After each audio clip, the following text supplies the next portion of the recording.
ایک انٹرسٹنگ بھی اور ایک اسلام کا کلچر دکھایا گیا ہے. یہاں سے پہلے وہ ہالی ووڈ سے شروع ہوتا ہے، پھر بالی ووڈ جاتا ہے، پھر بالی ووڈ سے یہاں آ جاتا ہے. ایک تھرڈ ہینڈ کلچر پروموٹ ہو رہا ہے. میں اس لیے چاہتا ہوں کہ کوئی پتہ تو چلے ہمارے بچوں کو، نوجوانوں کو، کہ فرق کیا ہمارے میں، کہ ہمارا بھی ایک کلچر ہے، اس میں بھی رومانس ہے، اس میں بھی تاریخ کا حصہ ہے، لیکن اس کے اندر اپنی اسلام کے ویلیوز دکھائے گئے ہیں.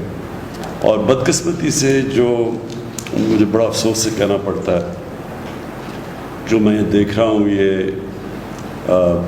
بالی ووڈ سے ایک بالکل، بالی ووڈ میں بھی کبھی آج سے 30-40 سال پہلے آپ کبھی اس طرح کی فحاشی نہیں دیکھتے تھے. اب وہ اتنا گند آ گیا ہے. جو مغربی جو ہالی ووڈ کی جو سب سے بدترین چیزیں ہیں وہ انہوں نے اپنا لی ہیں، لیکن وہ نہیں دکھائی جو کہ ان کے معاشرے کی طاقت ہے. تو اس کا بڑا برا اثر ہمارے بچوں پہ پڑ رہا ہے، اور اس کا بڑا برا اثر اسکولوں کے پر پڑ رہا ہے. ڈرگ کلچر ڈیولپ ہو رہا ہے، ہماری سیکس کرائمز بڑھ رہی ہیں، بچوں کے خلاف کرائمز بڑھ رہی ہیں جب آپ ایک معاشرے میں اس طرح کی فحاشی پھیلاتے ہیں. تو میں یہ چاہ رہا ہوں کہ ایک مختلف کلچر دکھایا جو لوگوں کو بتائے کہ اس کے علاوہ بھی کوئی ایک طرز زندگی تھی، ایک کلچر تھا، ایک ویلیوز تھے، کیونکہ وہ یہ ڈائریکٹلی امپیکٹ کرتا ہے فیملی سسٹم کو. یاد رکھیں معاشرے کے اندر جیسی فحاشی بڑھتی جاتی ہے، فیملی سسٹم گرتا جاتا ہے. جب میں برطانیہ میں پہلی دفعہ گیا تھا 18 سال کی عمر میں، تو ایک طلاق ہوتی تھی ہر 14 شادیوں میں، ایک طلاق ہر 14 شادیوں میں. اب جب میں پچھلے 8-10 سالوں میں ہر 10 شادیوں میں 6 یا 7 اب طلاق ہو جاتی ہیں. تو یہ ڈائریکٹ امپیکٹ ہے کہ جیسے جیسے یہ فحاشی بڑھتی گئی، وہ ڈائریکٹ پریشر پڑا فیملی سسٹم پہ. اور اسلام کا سارا کلچر ہی یہ ہے کہ وہ پروٹیکٹ کرتا تھا فیملی سسٹم. یہ جو ہمیں چیزیں بتائی ہیں ہمارے کلچر میں، یہ جو ماڈسٹی، یعنی یہ اپنے جسموں کی نمائش نہ کرنا، اس کے پیچھے ایک پورا فلسفہ ہے کہ آپ نے اپنے فیملی سسٹم پروٹیکٹ کرنا ہے. تو ہمارا انڈیا میں آپ دیکھ رہے ہیں ان کی جو مغربی ایلیٹ ہے، اس کے اندر فیملی سسٹم بھی ٹوٹتا جا رہا ہے جیسے مغرب میں. تو ایک تو یہ وجہ ہے. ایک اور بھی ایک ہے صوفی کے اوپر، یونس امیر، وہ بھی ترک ہے، وہ اس کی وہ نیکسٹ ٹرانسلیشن آپ نے کرنی ہے. اچھا جی، میں دوسری چیز آپ کو دیکھیں، میں نے پاکستان کے میڈیا کو ایوالو کرتے دیکھا ہے. ہم نے دیکھا ہے اس کو کہ کیسے یہ چینج ہوتا گیا. پہلے ہوتا تھا صرف پی ٹی وی، اور میں ان لوگوں میں سے تھا جس نے جب جنرل مشرف کی آئی گورنمنٹ تو ہم نے بڑا کہا کہ ان کو کہ باقی ٹی وی چینلز کو آنے دیں. اس سے پہلے صرف پی ٹی وی ہوتا تھا. تو یہ 2002, 3, 4 میں شروع ہوئی باقی ٹی وی چینلز، اور ہم نے دیکھا کہ یہ کیسے پہلے لوگ بڑا انٹرسٹ لیتے تھے کرنٹ افیئر پروگرامز میں. بڑا کرنٹ افیئر پروگرامز ایسے نہیں شروع ہوئے ایسے کہ واقعی ایک اس میں سے لوگوں کو پتہ چلتا تھا، ڈفرینٹ موقف کی سمجھ آتی تھی. اچھا جی، یہ پارٹی کا یہ موقف ہے، اپوزیشن کا یہ، گورنمنٹ کا یہ.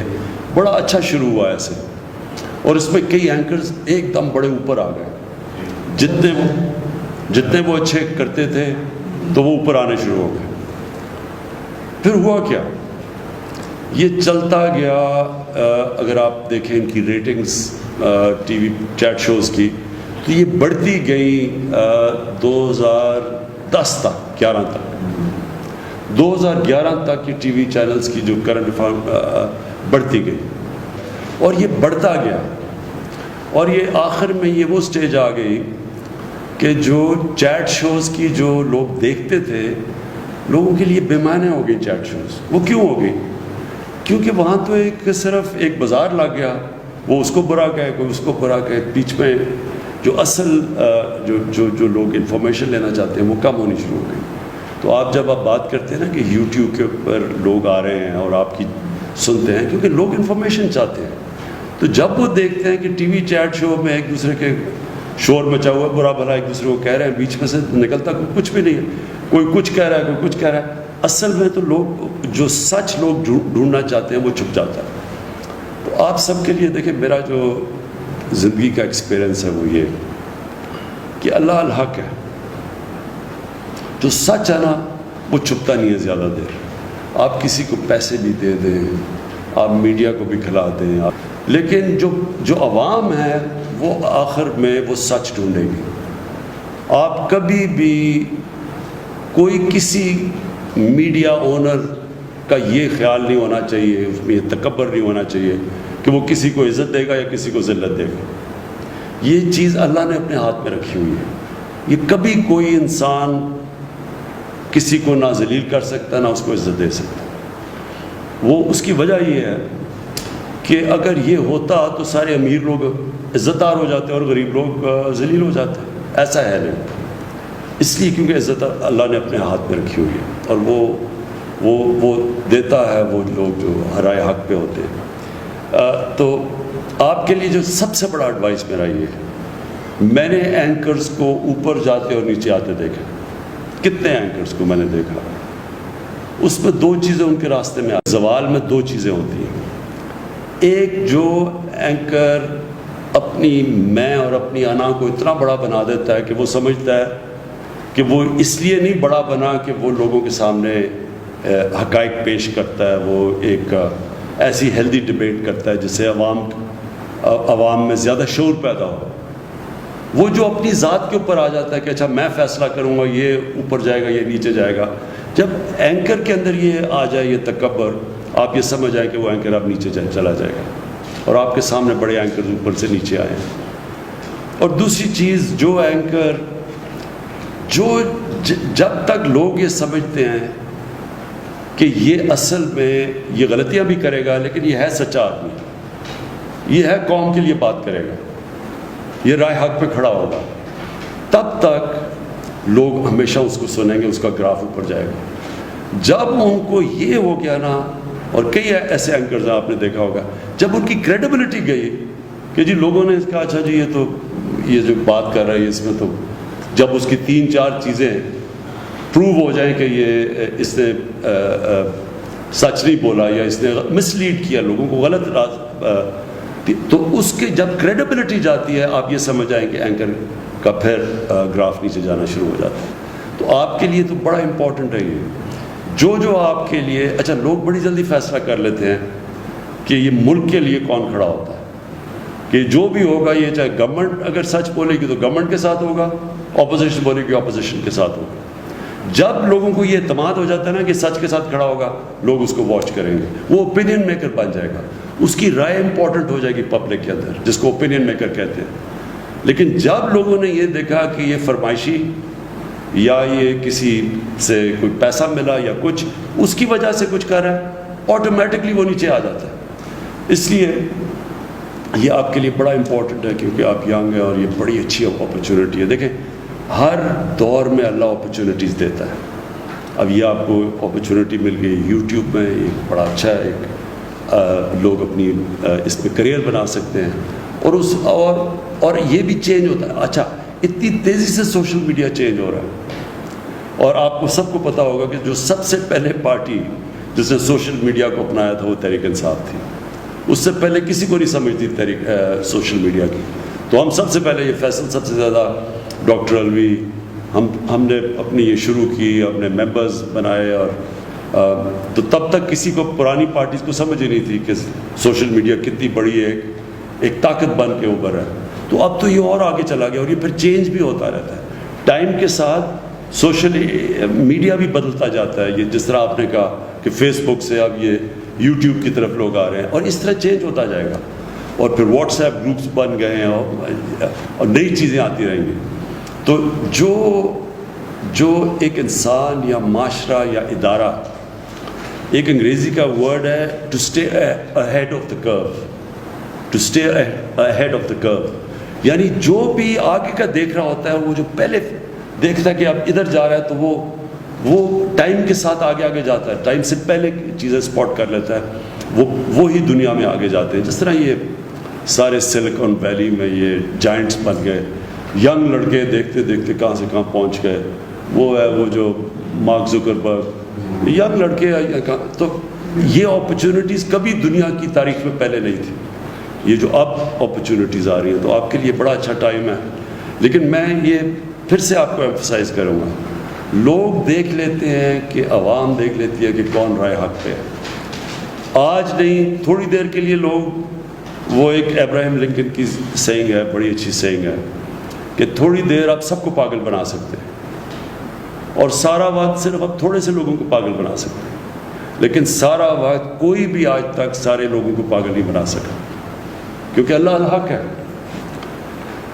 اور یہ جو کرونا ہے,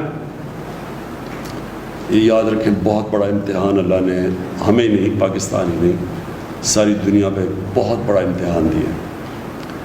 اس کے اندر جو سب سے امپورٹنٹ چیز یہ ہے, ہمارے جیسے ملکوں کے لیے, ہندوستان کے لیے, بنگلہ دیش کے لیے, ساؤتھ افریقہ کے اندر ملک ہیں جدھر غربت ہے, جدھر وہاں بھی کچی وادیاں ہیں, ادھر ایک بالکل مختلف امتحان ہے بنسبت یورپ, چائنا, امریکہ, وہاں بالکل مختلف چیلنجز ہیں. تو اس لیے اس کے اندر جو ہمارا ملک نکلے گا, یہ بڑا ضروری ہے کہ ہم ایک قوم بن کے اس امتحان میں سب ہم امتحان میں شرکت کریں. ہماری پوری کوشش ہے کہ سب جو لاک ڈاؤن کی وجہ سے بیچارہ ہمارا جو کمزور طبقہ اس وقت مشکلوں میں پڑ گیا ہے, کبھی بھی ایسی بے روزگاری نہیں تھی. اور امریکہ میں بے روزگاری کا مطلب ہی کچھ اور ہے, کیونکہ وہاں تو بے روزگار ہوتا ہے تو وہ آ جاتا ہے سوشل سیکیورٹی پہ, اس کو حکومت پیسے دینا شروع کر دیتی ہے, سب رجسٹرڈ ہے. ہمارا 75-80% جو ڈیلی جو دیہڑی دار ہے, وہ جب بے روزگار ہوتا ہے تو اس کی تو کسی کے پاس رجسٹریشن ہے ہی نہیں, کوئی اس کا ریکارڈ ہی نہیں ہے. وہ جا کے گھر بیٹھ جاتا ہے, اس کی دیہڑی پہ وہ اس کی فیملی ڈپینڈ کرتی ہے, بچے, اس کی بیوی ڈپینڈ کرتے ہیں, وہ جا کے کھانا لے کے آئے یا پیسے ہوں, تو ان کے لیے اس وقت بہت مشکل ہے.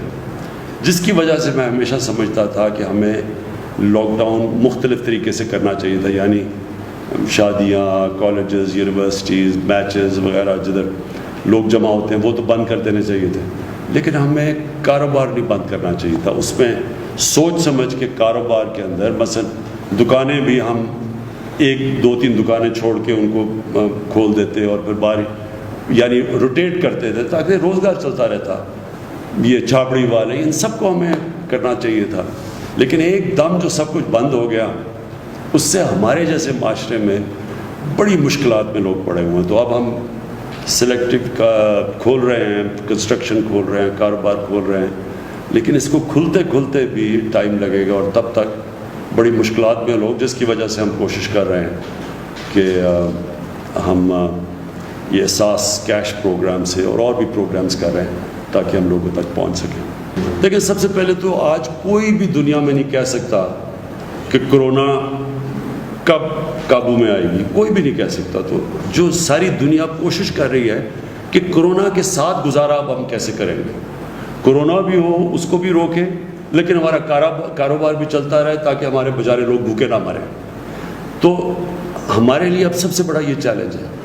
اس کے لیے ایک بڑا اچھا ایک ٹریک اینڈ ٹریس سسٹم, وہ ہم نے اب ساری ایجنسیز بیٹھی, ہماری سارے ادارے بیٹھے, ہم نے ایک سسٹم آرٹیفیشل انٹیلیجنس کے ذریعے ISI کے ساتھ مل کے نکالا ہے کہ سارے پاکستان میں ہم ٹریک کریں گے کدھر کدھر ہمارے کرونا کے جو افیکٹیز ہیں, جن کو انفیکشن ہے, پھر ان کو ہم ٹریک کر کے پھر ان کی پورا بنائیں گے کہ وہ کن کن سے مل رہے ہیں. یعنی جو طریقہ اب ہوگا کہ بجائے سارا 22 کروڑ کا ملک بند کر دیں, ہم ادھر کانسنٹریٹ کریں جدھر ہم سمجھتے ہیں کہ اب کلسٹر بن رہا ہے, ان کو تھوڑی دیر کے لیے کوارنٹائن کریں تاکہ وہ پھیل نہ سکیں. اس کے علاوہ اگر ہم جو بھی کرتے ہیں نا, اگر ہم سارا ملک بند کر دیتے ہیں یہاں بھوکے مریں گے لوگ, لیکن اگر ہم پوری طرح کھول دیتے ہیں تو کرونا پھیلنے کا ڈر ہے. تو اس لیے ایک بیچ کا نظام یہ لے کے آ رہے ہیں اور اس کے اوپر ہم پوری کوشش کر رہے ہیں اور یہ انشاءاللہ اسی طرح آگے بڑھیں گے. جو ہر کرائسس ہوتا ہے نا, اس میں اللہ نے ایک ایسا نظام بنایا ہوا ہے کہ اس میں اگر انسان اپنا عقل استعمال کرے تو اس میں موقع بھی بڑے مل جاتے ہیں. اور کرائسس کے اندر کئی بڑی زبردست چیزیں ہو جاتی ہیں کیونکہ انسان کو اللہ نے بنایا ایسا ہے. ایک انگریزی کا فریز ہے, necessity is the mother of invention. جب آپ پھنس جاتے ہیں نا تو اللہ نے ہمارے میں صلاحیتیں دینی ہے کہ اگر ہم اپنا ذہن استعمال کریں تو اس میں سے راستے نکلاتے ہیں. تو اس میں سے ایک یہ راستہ ہے کہ جو ٹیلی ایجوکیشن ہے, دوسرا ٹیلی میڈیسن, کہ ہم سب تک تو نہیں پہنچ سکتے لیکن ہم ٹیلی ویژن کے ذریعے ریموٹ علاقوں میں لوگ ٹی وی کے اوپر سامنے آئیں. یہ ٹیکنالوجی بڑھ چکی ہے تاکہ وہاں یہاں بھی ڈاکٹر بیٹھا بیٹھا ادھر ان کو اوپینین دے کہ آپ کو یہ بیماری ہے, یہ آپ یہ کریں جو بھی. اور یہ جو اسکولوں کا نظام, کیونکہ ہمارے بچے اسکولوں سے باہر ہیں, تو یہ ٹیلی ایجوکیشن کے ذریعے ہم کئی ان علاقوں میں پہنچے جدھر ہمارے ٹیچر ہی نہیں ہیں یا نہیں جاتے, یا جب تک ٹیچر نہیں جاتے تو تب تک بچوں تک پہنچ سکیں. اور بھی بڑی چیزیں ہیں, اور بھی میرے خیال میں ہم اب نئی نئی چیزیں سوچ رہے ہیں کہ ہم کیسے اس کو دیکھتے, وائرس کو دیکھتے ہوئے کیسے اب ہم اور چیزیں کر سکتے ہیں کہ ہم اپنا ملک بھی چلاتے رہیں, بچوں کو بھی پڑھاتے رہیں, لیکن یہ کرونا کا بھی کو سنبھال سکیں. ایک عام یہ ہے کہ پتہ نہیں گورنمنٹ کو اربوں ڈالر آ گئے باہر سے اور یہ تقسیم ہو رہے ہیں, کسی کو ہو رہے ہیں کسی کو نہیں. کیا باہر سے اب تک ہمیں جو امداد مل رہی ہے عالمی مالیاتی اداروں کی طرف سے بھی مل رہی ہے؟ کوئی امداد کئی باہر سے نہیں مل رہی, اس ذہن میں ڈالیں. کوئی, صرف ہمیں آئی ایم ایف نے جو ہمارا مشکل پڑ, ہماری ایکسپورٹس گر گئی ہیں, ساری دنیا کی ایکسپورٹس گر گئی ہیں, ہماری جو ریمیٹنسز آنی تھی, جو ہمارے پاکستانیوں نے پیسے بھیجنے تھے وہ گر گئے. تو انہوں نے جو ہم نے قرضے دینے تھے, پرانے قرضے لیے ہوئے تھے, ان کی جو قسطیں دینی تھی اس قسطوں میں رعایت ملی ہے. سو امداد کوئی نہیں آئی. امداد اس لیے تو ہم اپنے لوگوں سے پیسے اکٹھے کر رہے ہیں اور کوشش کر رہے ہیں کہ ہمارا جو کاروبار شروع ہو تاکہ ہماری کوئی کلیکشن ہو, کیونکہ ہماری ٹیکس کلیکشن بھی گر گئی ہے. اوکے جی, تھینک یو.